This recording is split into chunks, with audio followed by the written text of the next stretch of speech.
Hey guys, I don't know if you know this, but Representative Alexandria Ocasio-Cortez, everybody's favorite Democratic socialist from the Bronx, she actually has a degree in economics from Boston University. So, does that mean that she's qualified to spend trillions of dollars and redesign our society along her socialist ambitions? I don't think so. Not after today's video, where I'm going to show you AOC's 5 worst economics fails of all time. And you want to stick around to the end, because we're going to start with the ones that aren't that bad, but by the end, they're pretty terrible, I gotta say. But first, if you're new here, I'm Brad Polumbo, a libertarian conservative journalist and content creator, and an iced coffee addict. I make videos about politics and free market economics, so if that's the kind of thing that interests you, like this video, maybe give us a subscribe. It'd be cool to have you join the community we're building here on YouTube. And without further ado, let's get into AOC's biggest economic fails, starting with number 5, Milton Keynes. It's funny you asked this because I was just reading today about how Milton Keynes, a famous economist back in the day, predicted that by 2030, U.S. GDP would grow 6 to 8 times. She just said Milton Keynes, in case you missed that. So, look, there's no economist named Milton Keynes. She's mangling the names of Nobel Prize-winning economist Milton Friedman and John Maynard Keynes, a progressive economist. And so she's got them mixed up there. And verbal slips do happen. I as you know, as intelligent and articulate as I am, I do slip up my words once in a while. But the fact that she actually wrote it out and still didn't see that that was a mistake, oh, that's not a great reflection on her economics education. Okay, in number 4, AOC went on The View. Yes, the most wonderful show, The View, everybody. Yeah, so AOC went on The View and to argue that billionaires should not exist. And we all know how I feel about billionaires. I don't think that in a place where 60% of Americans can't even, make more than $40,000 a year, that the presence of a billionaire who largely makes their money off of businesses underpaying their workers, like Walmart, like Amazon, like so on, should exist. Okay, there's a lot to unpack there. But AOC's rant about how billionaires shouldn't exist because some people are poor elsewhere, that's not the first time she said that, by the way. That's a very common theme of her views on the rich.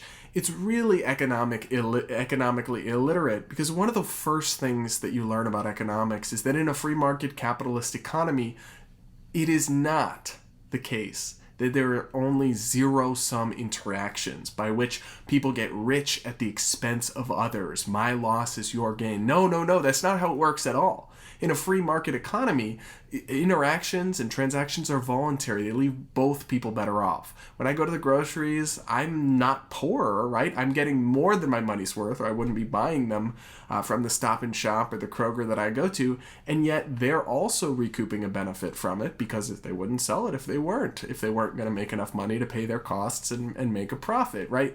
So you actually don't get rich by taking money from other people. You get rich, in many cases, by building transactions and services and products and values for other people. In fact, one study even found, and I'll put the link to this in the description, that innovators only see about 2% of their wealth, right? So think of somebody like Steve Jobs, for example, right? Yes, he was a billionaire and made a ton of money, but he also created products and services that improved millions of people's lives, hundreds of thousands, if not millions of jobs directly and indirectly. So he didn't get rich at other people's expenses, and a world in which billionaires don't exist is actually a world in which we're all worse off, AOC. Okay, so this next one is from AOC's Twitter, which I unfortunately have notifications turned on for. AOC tweeted a couple of years ago that, let's pull this up, 21 trillion of Pentagon financial transactions could not be traced, documented, or explained. 21 trillion in Pentagon accounting errors. Medicare for All cost 32 trillion. That means 66% of Medicare for All could have been funded already by the Pentagon. We're going to need a fact check on that one, AOC, because $21 trillion is actually more than the military has been appropriated in its entire existence in American history. Now, we all make mistakes sometimes, but what concerns me about that is this is a federal legislator who wants to basically have the government take over our healthcare system and spend $32 trillion of our hard-earned money, and she can't even get her numbers right. She doesn't even understand the basics of public finance and the federal government's expenditures. That's a giant red flag and a huge economics fail. Now, in this next clip, AOC shares some interesting thoughts about capitalism. And there are a lot of true believers in that we can capitalism our way out of poverty in the Democratic Party. If anything, that's probably the majority. Right. And that's an area in which I agree with Dr. King. That assessment is flawed. AOC, you don't disagree with establishment Democrats. You disagree with basic economic reality. We learned in our introductory econ courses in college that human history, for most of our existence, was actually one of grinding poverty and stagnation, but that the invention of capitalism in the 17th century led to exponential rises in human income and prosperity and standards of living. Just look at this graph. This is what they call the hockey stick of human history. And it's shown in economics courses everywhere because it teaches people that free market capitalism has done more to raise the world out of poverty through trade and gains and commerce and growth than basically anything else in our existence as a species. According to humanprogress.org, the proportion of the world population in extreme poverty declined from 36% in 1990 to 10% in 2015. Even though world population increased by more than 2 billion, the number of extremely poor people was reduced by almost 1.2 billion over that same time period. That means that in this much despised era of globalization, almost 130,000 people rose out of poverty every day due to the capitalism and free trade that AOC thinks is evil. And now, what you've all been waiting for, AOC's biggest economics fail of all time. Let's roll the tape. Unemployment is low because everyone has 2 jobs.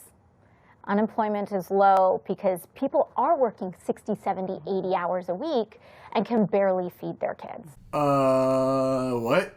So that clip is from a few years ago, and it was during the Trump presidency when unemployment was actually at historic lows, and AOC attempted to explain away the record low unemployment under Republican policies by saying that it was only because people were working 2 jobs or something. Now, that might not sound absurd to you at first glance, and I get it, but if you understand economics, that's not how the unemployment rate is calculated. The unemployment rate is calculated by looking at the number of people who are actively seeking work and cannot find it, as related to the overall size of the labor force. It doesn't differentiate between people working 1 job or another job, so that would not have any impact on the unemployment rate if people are working 2 jobs. It's also just not true. Look at this graph. Does that look like we've just got a ton of people working 2 jobs? No, that's not it. AOC wants to basically centrally plan our economy with a Green New Deal and spend trillions of our dollars, but she doesn't even understand the definition of unemployment? It'd be easy to just laugh this off and say she should ask Boston University for a refund on that expensive economics degree because clearly she didn't learn too much, but it's actually much more serious than that. AOC is economically illiterate, and it's dangerous to have somebody with that level of ignorance in a position of such increasing prominence and power. We better hope that she's not in charge of our economy anytime soon, because with her level of knowledge, it's not going to work out great. Thanks for watching, guys, and if you like this video, go ahead and leave a like. I appreciate it. And go in the comments. I want to know, did I miss any of AOC's worst fails? If I did, I want to see them. So let me know in the comments below, and let me know what you think of her economics knowledge, if it's on par with what you expected. And be sure to subscribe, hit the bell notifications, and I'll see you all in the next video.